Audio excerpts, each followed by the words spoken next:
Layo, ano? 19 hours. Kaya kami inabot ng 19 hours. Puro nito. Sabi ko, kung tayo na una siguro, baka kanina pa tayo kako ng dugong. Kain, ihi.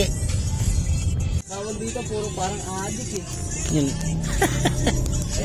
Siyempre, sa akin nagkatiwala yung Sasakyan. ng amo ko. Kasama siya? Oo. Lahat, pati yung anak, asawa, nasa akin lahat. Ganyan, ano lang yun? Wala, hindi pwede yan. Laboy. Malabo. Sabi niya, sige, bahala ka na kung anong diskarte mo. Ay, inunahan ko.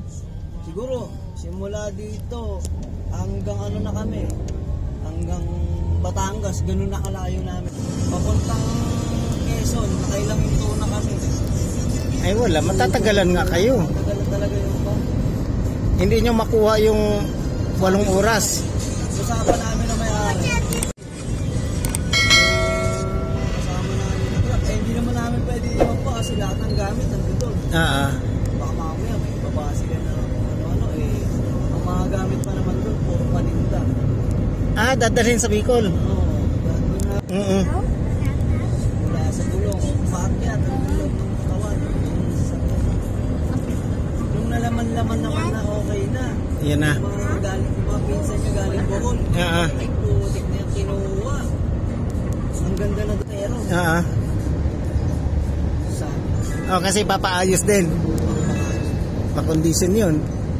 Kasi alam nila merong gagawa eh. Mabait lang talaga yung amo ko na yun, mag-asawa. Wala problema dun pa kahit pagkakatawa na sasakyan. Iniwan talaga sa akin at pinintay. Baka yun ang gamit natin yun pa. Bakit naibenta na? Nag-driver ko pa rin yun. Yun nga lang, pag tinawagan nyo, kailangan dito pa rin ako sa Pinas. Baka mamaya mapaalis na rin ako. Pero kung sakali naman mapaalis,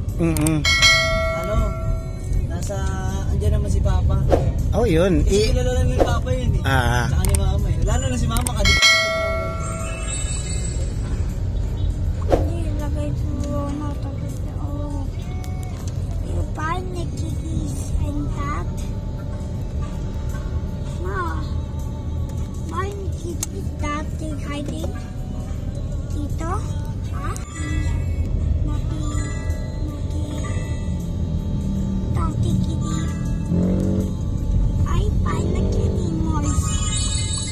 Pagkaganto talaga kayo, malakas ang sasakyan sa gasolina. Doon umuwi. Nakauwi lang po namin nung nakarang linggo. Yun ang kaganda pag hindi tawid dagat, no?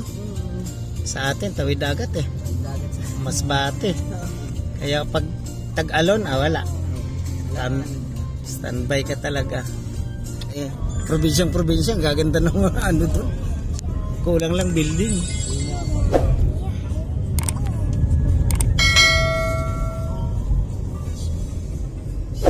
Ano na ba ito dito? Bed, Alabang. Alabang? Ang layo. Hindi, may shortcut naman gang.